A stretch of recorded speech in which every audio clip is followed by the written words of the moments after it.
무지를 권고해 광명을 깨우다. 김광규 시인, 과연 그는 누구인가? 김광규 시인을 우상이자 연인으로 삼은 정치외교학과 김수환입니다. 오늘은 시대에 침묵하지 않고 무지를 권해 대중들에게 광명을 깨우친 김광규 시인에 대해 발표하는 기회를 갖게 되었습니다. 김광규 시인, 그는 고등학교 시절 우리에게 상행 혹은 묘비명이라는 시로 많이 알려진 시인입니다. 등단을 하게 된 것은 1975년도부터지만 1960년 서울대학교 동문학과에 입학하면서부터 4.19 혁명과 쿠데타로 군정이 시작되는 등 당시 시대를 뒤흔들었던 여러 사건들을 겪게 되었습니다. 제가 김광규 시인을 처음 접하게 된 것은 고등학교 문학 시간에 상행을 접하면서부터였습니다. 당시에는 크게 와닿지 않은 시가 해를 거듭할수록 다시 곱씹어보게 되었던 것 같습니다. 후술하겠지만 이는 아마 제 개인적인 경험들이 축적된 까닭도 있고 정치외교학과로 진학한 것과도 연관이 깊을 것 같습니다. 현재 김광규 시인은 한양대학교 동문학과의 명예교수로 재직하고 있습니다. 따라서 처음엔 유일하게 공개된 메일을 통해 호기롭게 인터뷰를 요청했으나 답장이 돌아오지 않았습니다. 따라서 저는 그가 살았던 종로의 거리를 걸어보기로 하였습니다. 하지만 단순히 종로를 갔다 오는 것으로는 모자랍니다. 무언가 더 필요했습니다. 고민을 거듭한 끝에 저는 종로에 있는 대한민국 역사박물관을 다녀오기로 했습니다. 김광규 시인이 걸어왔던, 그리고 그를 뒤흔들었던 그 시대의 역사를 최대한 고스란히 느끼고 싶었기 때문입니다. 그리고 그곳에서 많은 것을 보고 느낄 수 있었습니다. 과연 김광규 시인은 그 시대를 거쳐오며 무엇을 느꼈을지, 저는 그 정수 중 일부가 그의 시 상행에 잘 녹아있다고 생각합니다. 상행 김광규. 가을 연기 자욱한 저녁 들판으로 산행열차를 타고 평택을 지나갈 때 흔들리는 차창에서 너는 문득 낯선 얼굴을 발견할지도 모른다. 그것이 너의 모습이라고 생각지 말아다오. 오징어를 씹으며 화투판을 벌이는 낯익은 얼굴들이 네 곁에 있지 않느냐.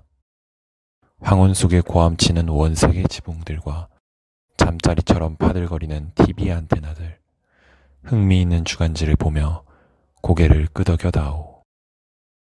농약으로 질식한 풀벌레의 울음 같은, 심야 방송이 잠든 뒤의 전파 소리 같은 듣기 힘든 소리에 귀 기울이지 말아다오.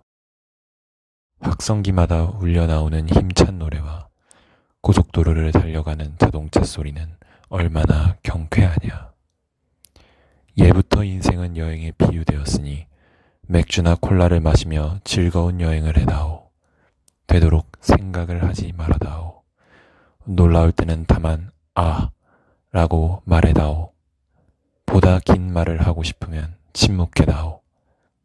침묵이 어색할 때에는 오랫동안 가문 날씨에 관하여, 아르헨티나의 축구 경기에 관하여, 성장하는 GNP와 증권 시세에 관하여 이야기해다오. 너를 위하여, 그리고 나를 위하여.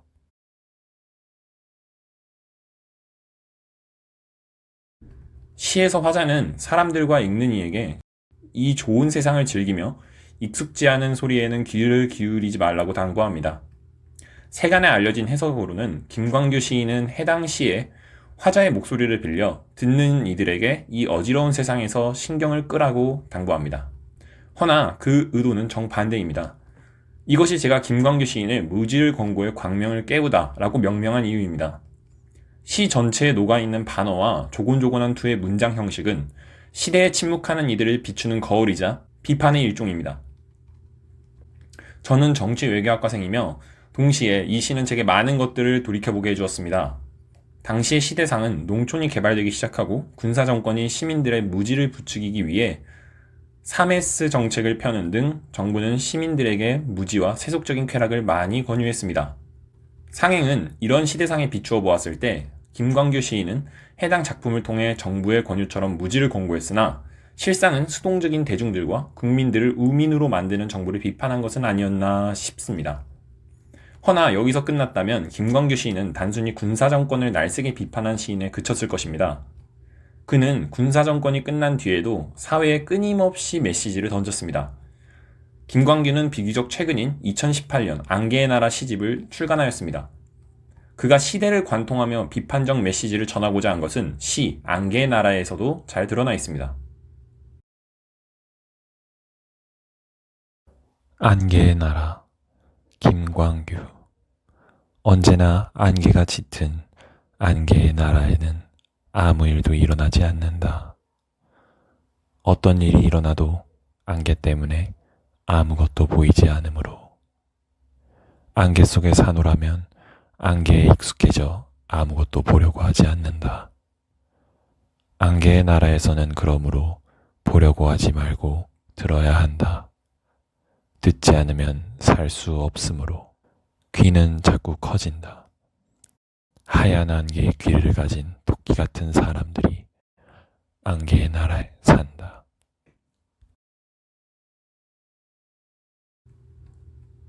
안개의 나라에 사는 사람들은 안개로 인해 앞을 잘 볼 수 없습니다.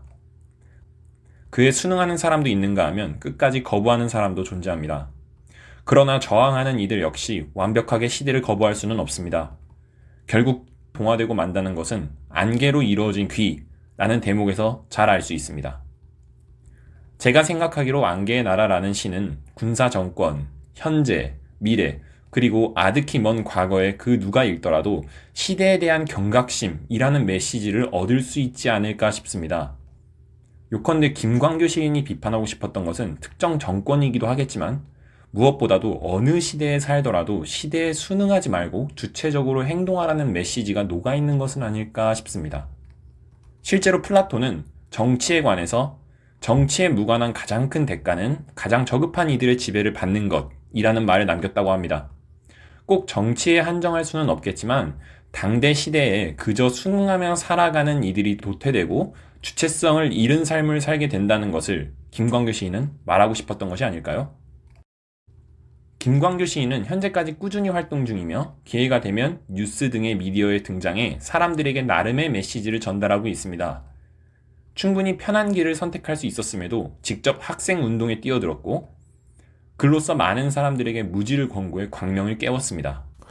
저는 이런 김광규 시인을 제 연인이자 우상으로 삼았다는 것을 나름의 자랑으로 여기고 싶습니다. 정치의 격도로서 시민으로서도 한 명의 개인으로서도 뜻깊은 시간이 되었던 것 같습니다. 지금까지 무지를 권고해 광명을 깨운 시인 김광규에 대한 발표였습니다. 경청해주셔서 감사합니다.